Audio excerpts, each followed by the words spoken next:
Today I'm going to talk to you about the Bhagavad Gita, which, along with the Bible and the Quran, is one of the three most widely circulated books in the world.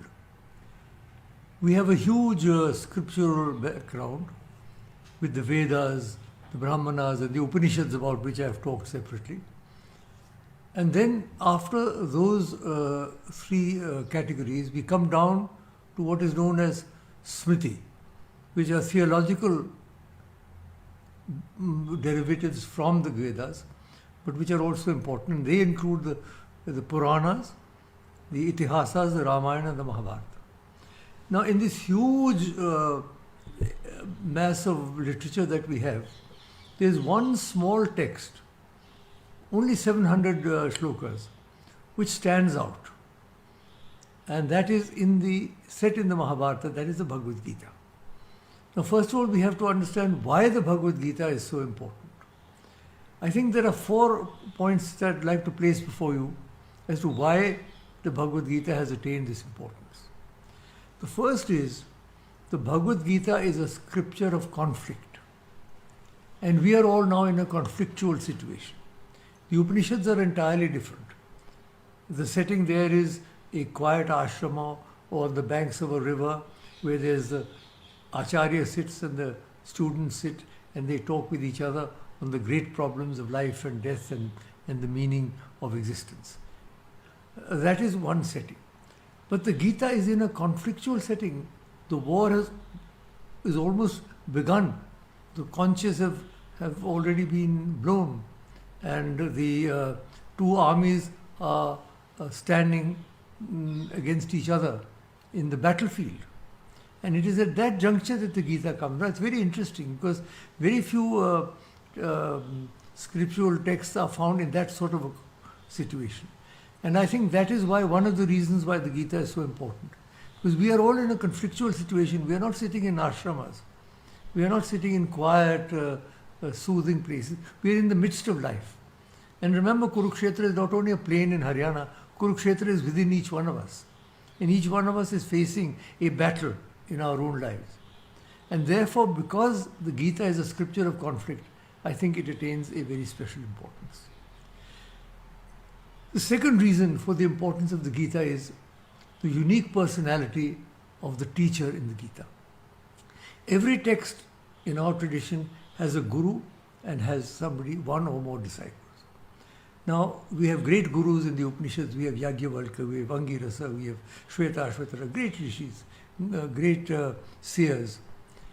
But in the Gita, the guru is no one else but Sri Krishna himself, who is looked upon as an avatara or an incarnation of the divine.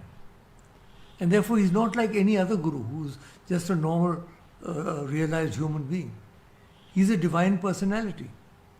And because he is the guru there, therefore his words have a special importance, a special significance, a special meaning, which perhaps other gurus also are very good, but not quite to the extent that Sri Krishna is looked upon as an avatara, as an incarnation of the divine. And therefore, when he speaks, as he does in the Gita, most of the Gita is questions and answers, again, like the Upanishads, between Arjuna and Krishna. But it's Krishna who does most of the speaking. He's speaking as a representative, as an incarnation of the divine. And that, to my mind, is the second reason why the Gita is so important. The first, that it is a scriptural text, and we are in the midst of a scriptural conflictual situation. And the second, because of the special personality of the Guru in the Gita. The third reason, I think, is the unique relationship between the Guru and the Shishya, the Guru and the disciple in the Gita. The Guru is always held in very high esteem. Akhanda mandalakaram vyaptam yena characharam tat padam darshitam yena tasmai shri guruve namah. He who introduces us to the great power that permeates the universe, he is the Guru. Agyantimirandhasya jnananjana shalakaya chakshurunmilitam yena tasmai shri guruve namah. He who is the surma of wisdom removes the darkness of ignorance from our eyes. How beautifully they put it. He is the Guru. The Guru is one who shows the way. Literally, Guru means the remover of the darkness.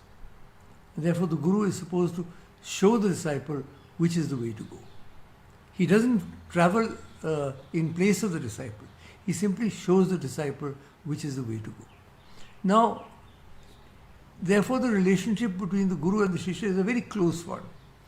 In the Upanishads, the disciples are constantly referred to as Somya, oh handsome youth, oh favorite youth, and so on. But in the Gita, the relationship between the Guru and the Shishya is quite extraordinary. And there's one shloka where that comes out clearly. In the 11th chapter, after the great Vishal Virat Roop Darshan that Krishna has given, Arjuna then prostrates himself in front of him and says, Tasmat pranamya pranidhaya kayam prasadaya tvam ahamishamiriam piteva putrasya sakheva sakyu priya priyayarsi devaso. It's an extraordinary statement. He said, you have shown me this great vision. I am deeply grateful to you. I prostrate myself in front of you. And I demand grace from you. What sort of grace? Piteva putrasya. Like a father to a dear son. It's a very close relationship. But even the father-son relationship is within the structure of the family. He goes beyond that. Sakheva sakyu. Like a friend to a dear comrade. Friendship knows no distinctions. A pauper and a king can be friends. It can cut across religion and caste and creed and nationality. So friendship is something very important. But he goes even beyond that. Sakheva sakyu. Priya priyayarasi devasam. Like a lover to the beloved. What an extraordinary relationship. The combination of a father's love for the son, the love of a friend for a dear comrade, and the love of a lover for the beloved. All these are combined in the integral relationship between Krishna and Arjuna in the Gita. And that's what makes it so important and so moving. Because these are relationships that we all know. It's not somebody speaking from some seventh heaven and that we are cringing humanity listening to what is being said and trying to follow. That's not the way it is in India. It's not some invisible deity who's guiding us. Here is Krishna in flesh and blood, standing on the field of the battle, and with this close relationship between him and Arjuna, he's speaking. And that's the reason why when he speaks, it touches our heart. And we know that it is a very special relationship. And the fourth reason, I've said the first reason is that it is a scripture of conflict, and we are in a conflictual relationship. The second is that the Guru is Avatar himself, the divine, descended into human form. Third, the very special relationship, the integral relationship, shall we say, between Krishna and Arjuna. And the fourth is the universal applicability of the teachings of the Gita. The Gita is not directed at any particular community, or any caste, or any creed, or for that matter, for any religion, which is why the Gita is so popular around the world. It is not a constricting text, as it were. We have no chosen people in our tradition. Everybody encapsulates the spark of the divine, and therefore the teachings of Krishna are of universal applicability. He says, in fact, in so many words, anybody who is genuinely striving towards the divine, I make his faith firm. And when he says I, he's speaking not only as Krishna, but as the representation of the divine in this world. And so he says that whoever approaches in whatever way, I will make that faith firm. It's a remarkable statement. And it goes back to the Rigvedic dictum of Ekam Sat Vipraha Bahuda Vadanti. The truth is one, the wise call it by many names. And that has been the tradition. One of the main mantras, one of the main key words or key notes of the Indian spiritual tradition, that there are many paths to the divine. We do not believe there's only one path. and say, no, this is the only path, you've got to follow it. If you do not follow this, you will go into perdition, or you'll boil in oil, or you are finished forever. No. There are multiple paths to the divine. And each human being is striving towards the divine in his or her own way. And therefore Krishna says that whoever is genuinely striving for the divine, he will make that faith firm. Now this is why the Gita is so important. And this is why the Gita is so widely accepted by people. In a situation, conflictual situation, a text in which God himself is speaking to man, a integral relationship between the Guru and the Shishya, and the universal applicability of the Gita.